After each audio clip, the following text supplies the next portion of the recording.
We were brothers, prototype commanders in the emerging field of psychic warfare. I was the favorite. I gave them what they wanted. I gave them blood. They say the synchronicity with my mother made me homicidal. He was the first prototype. His enhanced reflexes made him an unstoppable killer. F.E.A.R. is an amazing title. It's one of those shooters that I think every fan of the genre should play through at least once. It not only features great gunplay and incredible enemy AI, but also showcases an amazing balance of action and horror that will keep you on the edge of your seat all the way to the end. Then there's F.E.A.R 2, which has great gunplay but fails at everything else. It's a solid game but also the definition of a disappointing sequel. Then comes the third game, F.E.A.R 3, which takes things in a different direction by putting a focus on cooperative play.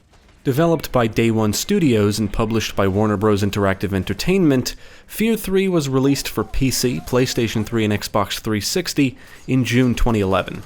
I'm going to tell you right now, F.E.A.R 3 feels more in line with F.E.A.R 2 than it does with the first game.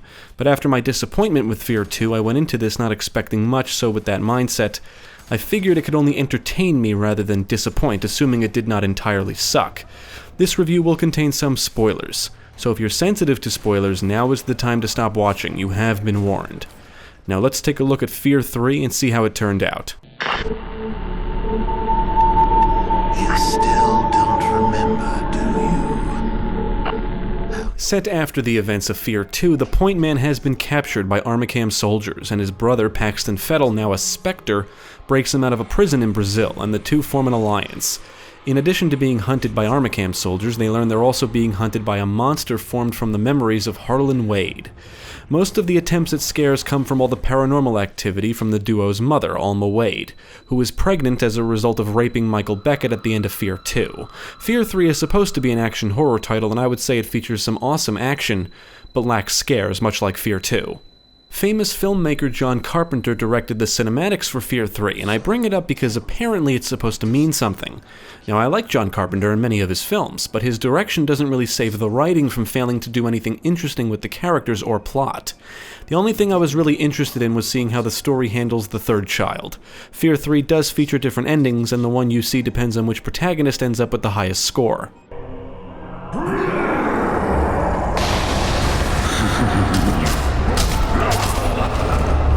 Now, I went into F.E.A.R 3 expecting a solid action game with lackluster scares, and that's what I got.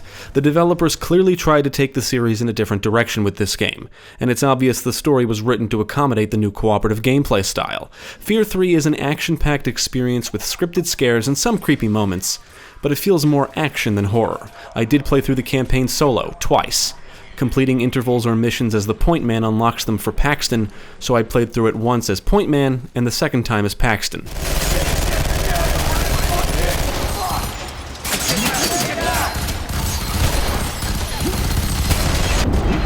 Both protagonists can perform many of the same basic functions, but there are differences between the two. Point Man can enter slow-mo, which means time slows down, and Paxton can possess bodies, and that's the only way he can pick up and use weapons and enter power armor. He can also burn out of bodies, killing them in the process. Slow-mo and possession both drain a meter that replenishes over time. However, Paxton can prolong possession by collecting psychic energy. He can also use his psychic abilities to pick up and throw enemies and objects and unleash blasts.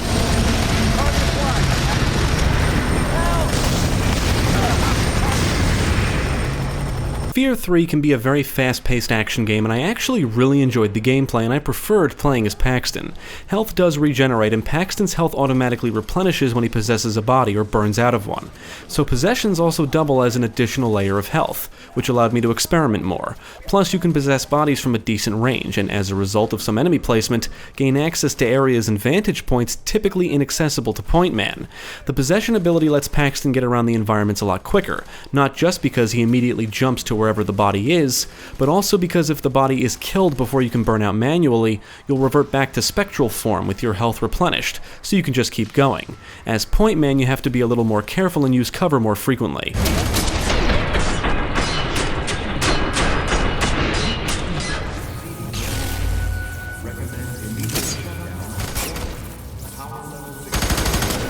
Unfortunately, with the exception of the arc beam and penetrator, most of the arsenal in the campaign feels traditional. There's not as many what I consider interesting weapons as there was in the previous games. But I am happy to say the weapons look cool and the gunplay feels great. You can blow off enemy body parts, blood will gush and splatter, and each weapon has great visual feedback. At certain points in the campaign, you can enter power armor, and use it to stomp around, obliterate foes, and take down enemy helicopters. Much like F.E.A.R 2, these sequences are quite fun and memorable.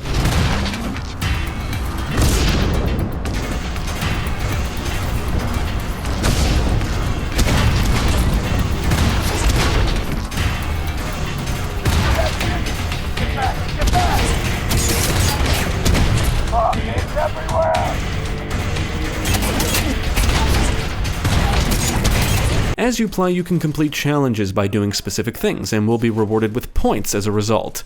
Points are also awarded to you by finding Alma dolls and interacting with certain bodies that act as psychic links.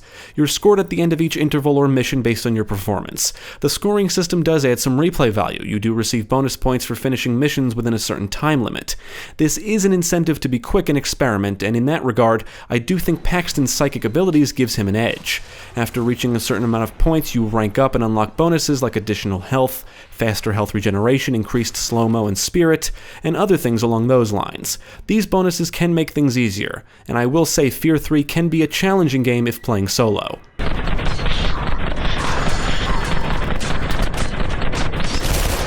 In the beginning of the game, enemies can drain through your health pretty quickly, and they're pretty good shots, so cover is very important in the early goings. I imagine things are easier if you have another person to play with. That said, solo play does make for a pretty good time, although some encounters can border on frustration. There's one mission that indicates jumping into power armor is optional, but if playing solo and you don't or ditch or lose it before reaching a battle against 2 helicopters, you'll have to engage them on foot, which can be a real pain in the ass. There's an area later on where you can easily get overwhelmed and swarmed by enemies called Scavengers. They swarm and maul you to death, that's their whole thing. And this encounter in particular is just a tedious case of trial and error if playing solo.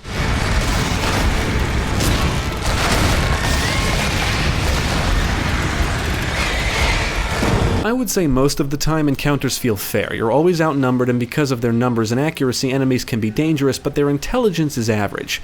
They do basic shit like shoot at you, throw grenades, run around and take cover. But their AI is nothing like we saw in the first F.E.A.R. They will attempt to flush you out of cover with grenades, and sometimes it's best to keep moving. You'll engage several different enemy types like soldiers, cultists, and armored units. Standout enemies include phase casters and phase commanders. Both are basically damage sponges with unique gimmicks. Phase casters can spawn additional enemies, and phase commanders can pass through walls at any time, and re-enter the environment at a different spot, usually near wherever you are. I warned not to kill you. Technology is superior.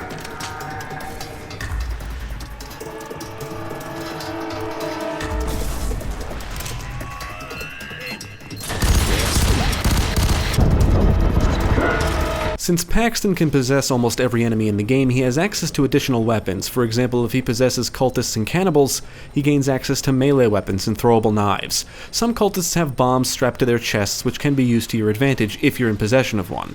Unfortunately, possessing phase casters and phase commanders does not allow you to spawn foes to fight for you, or enable you to pass through walls. That would have been pretty cool, though.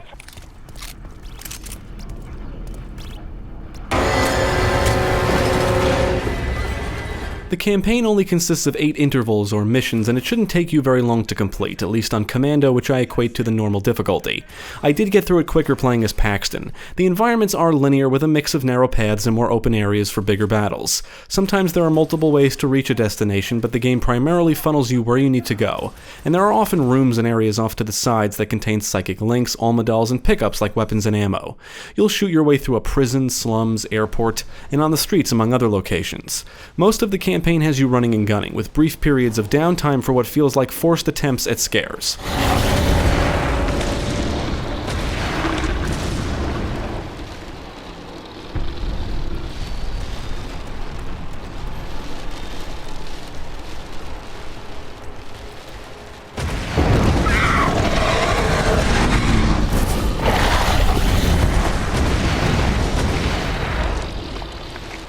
Now, I can't say there's anything exceptional about the presentation, but I do like the weapon and enemy models and visual effects. Each interval takes you to a different location, so the environments are visually diverse. And the bridge mission features the best backdrop in the game, complete with a decimated city and dark clouds looming overhead. The texture work is solid, and it's easily the most colorful game in the trilogy. The soundtrack is certainly nothing special, mainly because I can't remember a single tune. But the sound effects are pretty good. Weapons sound powerful, and enemies will often shout shit during combat. On the technical side, I did not encounter any issues.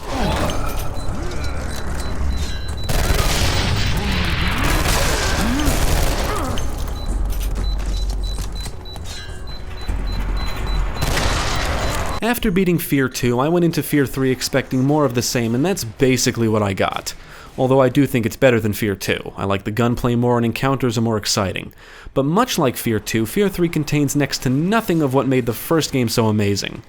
But that's not to say it's a bad game. I can't even say it's a disappointing sequel, because F.E.A.R 2 was about average, and I think this is slightly better. In fact, I'd be lying if I said I didn't enjoy F.E.A.R 3. It's not the greatest shooter of all time, but it is fun and action-packed.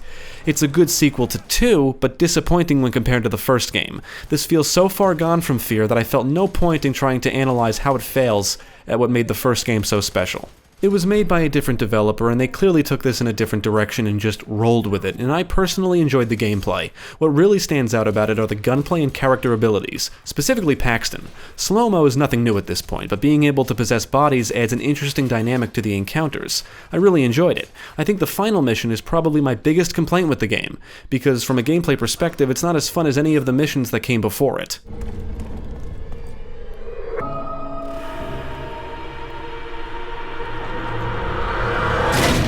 Ultimately, I would recommend F.E.A.R 3 because the gameplay is fun. If you're hoping this is more along the lines of the first game, you're going to be disappointed. But it is a solid shooter and action game that's probably best enjoyed with another player. There's plenty of enemies to shoot and blow up, the gunplay is satisfying, and it's got some replay value. If you're a fan of shooters, F.E.A.R 3 is the kind of game I would say is definitely worth playing if you can get a copy on sale. There are better shooters out there, but this should keep you entertained for at least a weekend.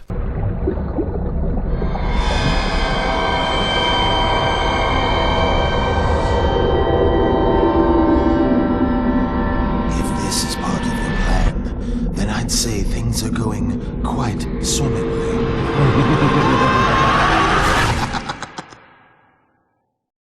Thank you for watching. If you enjoyed this video, check out the rest of our channel, follow us at the links below, and you can also support us on Patreon.